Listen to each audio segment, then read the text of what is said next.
Hello everyone, this is Princey Sharma from Bright Star. So, in our previous video, we have learned about moon, and now today we will learn about phases of the moon.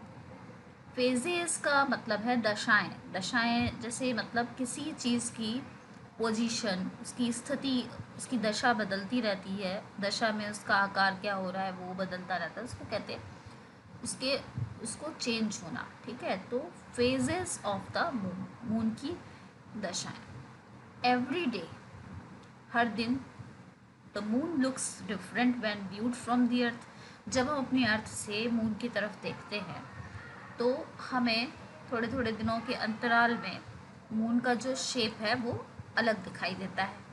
The different appearances of the moon are called phases of the moon. इस प्रकार चांद का अलग अलग आकार में, आकृति में अपीयर होना, ठीक है, अलग अलग आकृति या आकार में दिखाई देना, ये कहलाता है phases of the moon. Since the moon reflects the light of the sun and the moon orbits the earth, different parts of moon get light from the sun. ठीक है, जैसे ही जो चंद्रमा है वो सूर्य से किरणें उस पर पड़ती हैं तो वो लाइट को रिफ्लेक्ट करता है। ठीक है, और वो पृथ्वी के चारों ओर चक्कर लगाता है, ऑर्बिटिंग करता है अर्थ की। तो जो चांद है उसके अलग अलग हिस्सों पर सूर्य की रोशनी पड़ती है, तो इस वजह से उसके अलग अलग हिस्सों पर जब सूर्य की रोशनी पड़ती है तो इस कारण से हम चंद्रमा का अलग अलग शेप देख पाते हैं। ठीक है, इफ अच्छा, ये जो फेजेस ऑफ द मून है, इन सब के लिए कौन रिस्पॉन्सिबल है? सनलाइट। सनलाइट की वजह से ही जो मून के फेजेस हैं वो बनते हैं। ठीक है, if one side of the moon is dark, यदि चांद का एक हिस्सा काला है या डार्क है, and the light part is growing, और जो रोशनी वाला हिस्सा है जिसपे प्रकाश पड़ रहा है वो ग्रो कर रहा है, बढ़ रहा है, तो then the moon is referred to as waxing. तो हम मून को कहेंगे वैक्सिंग मून। क्या कहेंगे? Waxing moon. Moving towards a full moon, मतलब फुल मून की ओर अब वो बढ़ रहा है। Okay, now if one side of moon is dark, यदि एक तरफ का हिस्सा अंधेरे में है, and the light part is shrinking, जो रोशनी वाला हिस्सा है अब वो सिकुड़ रहा है, मतलब कम होता जा रहा है, तो then the moon is refer to as waning. तो हम ऐसे मून को कहेंगे वेनिंग मून। ठीक है, ध्यान से समझिए, जब एक हिस्सा पूरा अंधेरे में है और दूसरा हिस्सा जो रोशनी वाला हिस्सा है जिस पर सूर्य की रोशनी पड़ रही है वो बढ़ रहा है, वो ग्रो कर रहा है, तो उसको हम कहेंगे वैक्सिंग ऑफ द मून। और यदि एक हिस्से में अंधेरा है, one side of the moon is dark and the light part shrinking, जो रोशनी वाला हिस्सा अब वो घटना शुरू हो रहा है, मतलब जिस पार्ट पर रोशनी पड़ रही है अब वो धीरे धीरे सिकुड़ रहा है या घटना शुरू हो रहा है, तो उसको हम कहेंगे waning of the moon. Okay, तो ये हमने बुक से पढ़ा। Let's go to the PPT, जहाँ से आपको ज़्यादा अच्छे से समझ में आ जाएगा। Okay, so let's minimize this. अब हम पीपीटी पे जाते हैं। ठीक है, अब देखिए यहाँ पर डिटेल में दिया हुआ है waxing and waning of the moon. This is one of the most familiar features of the moon as viewed from the earth. ज़्यादातर देखने वाला फीचर है मून का जो अक्सर धरती से देखा जाता है।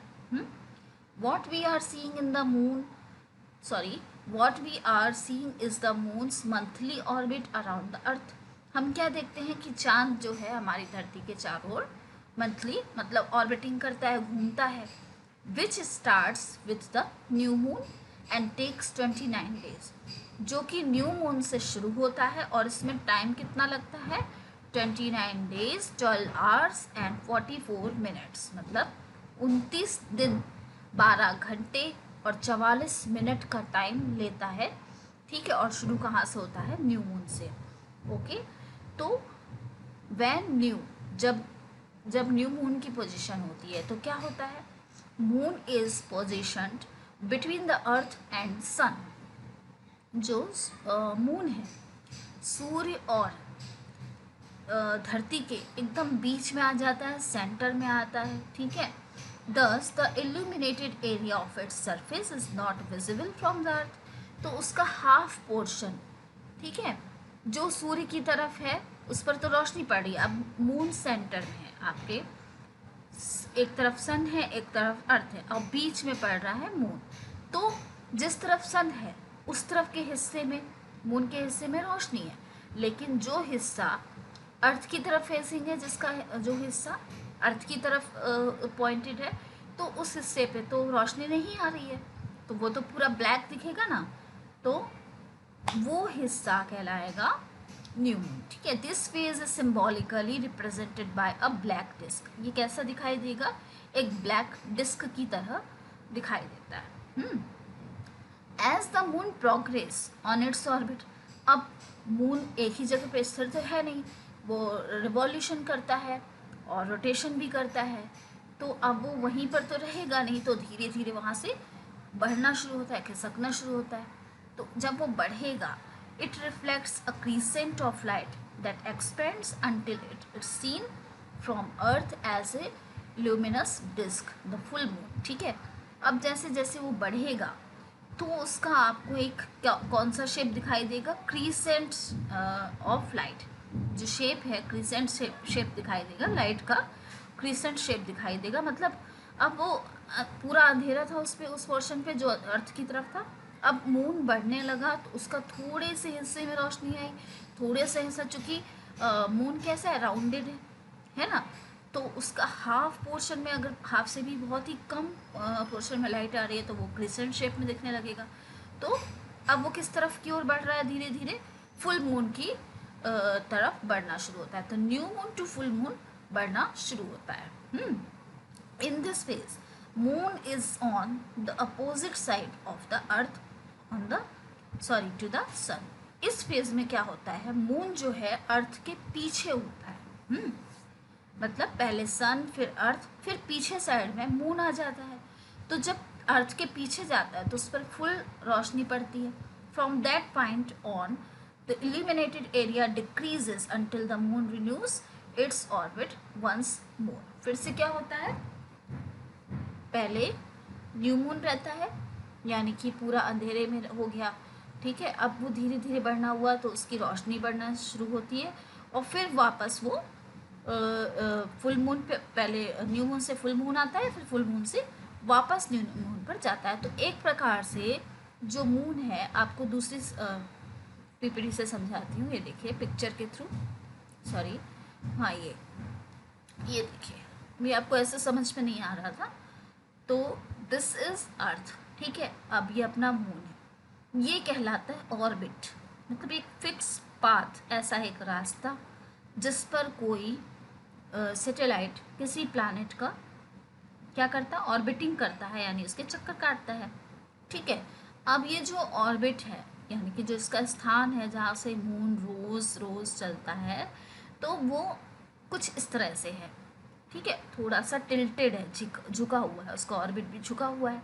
अब सपोज यहाँ पर सन रेज आ रही है, यहाँ पे सन है कहीं पर, अब उससे सन आ रही है, रेज आ रही है, ठीक है, सन रेज आ रही है, सॉरी। तो ये अर्थ है हमारी, अब ये मून, ये देखिए जब इस पोजीशन पर कौन सा मून होगा? New moon. देखिए ये हिस्सा, अब इसको दो हिस्सों में कर दो मून को अगर, तो ये हिस्सा विजिबल है अर्थ की तरफ दिखाई दे रहा है, ये वाला हिस्सा, ठीक है। और उसका जो अपोजिट हिस्सा है वो सूर्य की तरफ है। तो इस हिस्से पे तो रोशनी पड़ रही है, बट इसके पीछे वाले हिस्से पर कोई रोशनी नहीं है, अंधेरा दिख रहा है। तो हमें ये पूरा हिस्सा पूरा ब्लैक दिखेगा ना, और ये दिखेगा कैसे? ब्लैक डिस्क की तरह दिखेगा। तो जब इस पोजीशन पर मून होता है, यानी कि सूर्य, चंद्रमा और पृथ्वी, यानी एकदम सेंटर में होता है मून, तो वो होता है फुल मून। अब ये जो मून है यहाँ से धीरे धीरे धीरे बढ़ना शुरू, तो यहाँ पे कहीं 2-3 दिन का समय इसने पार किया, यहाँ पहुँचा। यहाँ पर उसका क्रीसेंट शेप में मून दिखाई देता है, जिस पर बहुत थोड़ी सी रोशनी पड़ी होती है, तो वो हमें विजिबल होती है, हम देख पाते हैं। अब जैसे जैसे जैसे मून बढ़ता जाएगा, उसका जो ये हाफ पोर्शन ये भी बढ़ता जाएगा, ग्रो करेगा, मतलब लाइट वाला पोर्शन ग्रो कर रहा है, इंक्रीज हो रहा है। अब बढ़ते बढ़ते बढ़ते बढ़ते यहाँ तक पहुँचा। तो अब जो पोर्शन आपका मतलब मून जो है रोटेट भी हो रहा है, रिवॉल्यूट भी हो रहा है, घूमते घूमते घूमते जो है मून जब इधर आया तो सूर्य की किरणें उस पर सीधे पड़ गई। ठीक है, सीधी पड़ी तो उसका जो ये हिस्सा है अब वो पूरी तरह रोशनी में है, और इसके पीछे तो कोई ऑब्जेक्ट है नहीं। ठीक है, अब धरती से हम ये हिस्सा देख पा रहे हैं जिस पर कि सूर्य की रोशनी पूर्णतः पड़ रही है, पूरी तरह पड़ रही है। तो हमें यहाँ से चांद कैसा दिखेगा, क्योंकि चांद गोल है तो ये हिस्सा हमें पूरी तरह से गोल दिखेगा। तो इसको कहेंगे हम फुल मून। तो ये पोजीशन होती है न्यू मून की, जब हम ब्लैक पूरे अमावस्या का चांद जिसको कहते हैं वो, और फुल मून जब पूर्णिमा का चांद जिसको फुल मून कहते हैं। ठीक है, तो जो चांद है वो क्या करता है, ये फुल मून से न्यू मून, न्यू मून से फुल मून, फुल मून से न्यू मून, और न्यू मून से फुल मून, ये पूरा एक साइकिल वो रोज करता है। ठीक है, मतलब ये साइकिल को पूरा करता है। और इसमें उसको कितने दिन लगते हैं, अभी मैंने आपको बताया पिछले पीपीटी में, ये देखिए उसको कितना टाइम लगता है, 29 डेज 12 आवर्स 44 मिनट्स। ठीक है, इतना टाइम वो लेता है। ओके, तो यहाँ से ये एक उसका साइकिल है, पहले वो न्यू मून में था, फिर यहाँ पहुँचने के बाद उस पर रेस सीधी पड़ने लगती हैं तो फुल मून बढ़ता है। ठीक है, अब फिर से ये वापस खिसकना शुरू होता है, जैसे अब इसका जो प्रकाश वाला हिस्सा था वो बढ़ रहा था, यहाँ तक बढ़ते बढ़ते हमको फुल मून दिख गया। अब ये घटना शुरू होता है। ठीक है, अब ये वापस न्यू मून की तरफ घटना शुरू होता है, तो जो रोशनी वाला हिस्सा है वो डिक्रीज होता है, कम होने लगता है, फिर से क्रिसेंट होगा, फिर से हाफ हो जाएगा, फिर धीरे धीरे धीरे धीरे करते करते करते और फिर वापस आके ये न्यू मून कन्वर्ट हो जाएगा। तो ये पूरा साइकिल मून जो है 29 डेज में कवर करता है। तो इसकी वजह से हमें फेजेस ऑफ द मून अलग अलग शेप और साइज दिखाई देते हैं। ठीक है, I hope you will understand waxing और वेनिंग। ठीक है, अब ये देखिए इस पिक्चर में भी आपको अच्छे से क्लियर होगा वैक्सिंग वेनिंग कहाँ पर है। Moon waxes during the phases from new moon to full moon. Moon wax कब होता है, जब वो न्यू मून से फुल मून की ओर जा रहा होता है। अब न्यू मून कहाँ है, इस वे ये देखिए जो ब्लैक हो, जब हम अमावस्या का चांद देखते हैं तो उसको कहते हैं न्यू मून। तो जब न्यू मून से फुल मून की तरफ बढ़ता है चांद तो उसको कहते हैं waxing. Illuminated area increases the size every day. इसका जो इल्यूमिनेटेड एरिया है वो साइज में हर दिन बढ़ता है। ठीक है, अब वेन्स कब से होता है, moon veins during the phase between the full moon and the next new moon. Moon veins होता है कब, between the full moon and the next new moon. ये फुल मून है, अब इसके बीच में ये वेनिंग शुरू हो गई, मतलब वापस से घटना शुरू हो गया, उसके रोशनी वाले हिस्से का वापस घट रहा है, घटते घटते ये क्या हो गया, न्यू मून में कन्वर्ट हो गया। ठीक है, so new moon to full moon to new moon. तो this is a cycle which moon cover in 29 days. So this process कहाँ से, वैक्सिंग क्या कहलाती है, वैक्स कब होता है, during the phase from new moon to full moon, मतलब न्यू मून से फुल मून की तरफ चांद का बढ़ना वैक्सिंग है, और फुल मून से न्यू मून की तरफ बढ़ना चांद का क्या कहलाता है, वेनिंग है। ठीक है, अब ये अलग अलग पोजीशन पे उसके कुछ नाम है, जैसे इस पोजीशन को कहेंगे जब हम पूरा ब्लैक चांद देखते हैं, ब्लैक मून होता है तो वो होता है न्यू मून। फिर जब वो घटना जब उसका रोशनी वाला हिस्सा बढ़ना शुरू होता है तो वो वैक्सिंग क्रिसेंट हो जाता है। ठीक है, फिर हाफ क्वार्टर, मतलब ये फर्स्ट क्वार्टर, मतलब हाफ पोजीशन पे आ गया, देखिए आधा हो गया। हाँ, तो ये फर्स्ट क्वार्टर है, अब वापस और बढ़ गया और इंक्रीज हुआ, वैक्सिंग गिबस हो गया ये। ठीक है, वैक्सिंग गिबस के बाद में क्या हुआ, फुल मून हो गया। फुल मून के बाद वापस से उसकी जो ब्लैक पोर्शन है वो बढ़ना शुरू हो गया और लाइट पोर्शन कम होना शुरू हो गया, तो ये वेनिंग गिबस हो गया। इसको कहेंगे इस कंडीशन को कहेंगे वेनिंग गिबस। फिर उससे कम हुआ तो ये लास्ट क्वार्टर, ये दो देखिए, ये और ये फर्स्ट क्वार्टर लास्ट क्वार्टर एक सा है ना। फिर देखिए ये वेनिंग क्रिसेंट है, यहाँ पे भी फिर क्रिसेंट बन रहा है, जैसे जैसे ब्लैक पोर्शन बढ़ रहा है और लाइट पोर्शन कम हो रहा है तो वेनिंग क्रिसेंट है। तो ये पूरा एक तरह का साइकिल करता है मून, जिसकी वजह से हम वेनिंग और वैक्सिंग देख पाते हैं। ठीक है, so this is the waxing वेनिंग of the moon, phases of the moon जो हमने पढ़े इस चैप्टर में। ठीक है, आई होप आपको ये समझ में आ गया होगा। इस वीडियो में इतना ही। नेक्स्ट वीडियो में हम पढ़ेंगे एक्लिप्सिस। ठीक है, एक्लिप्स थोड़ा सा बड़ा है, उसको और अच्छे से डिटेल में एक्सप्लेन करना है, इसलिए मैं नेक्स्ट वीडियो उसके लिए बनाऊंगी। तब तक के लिए bye. If you like my video please subscribe, like and comment me. Okay, तब तक के लिए बाय।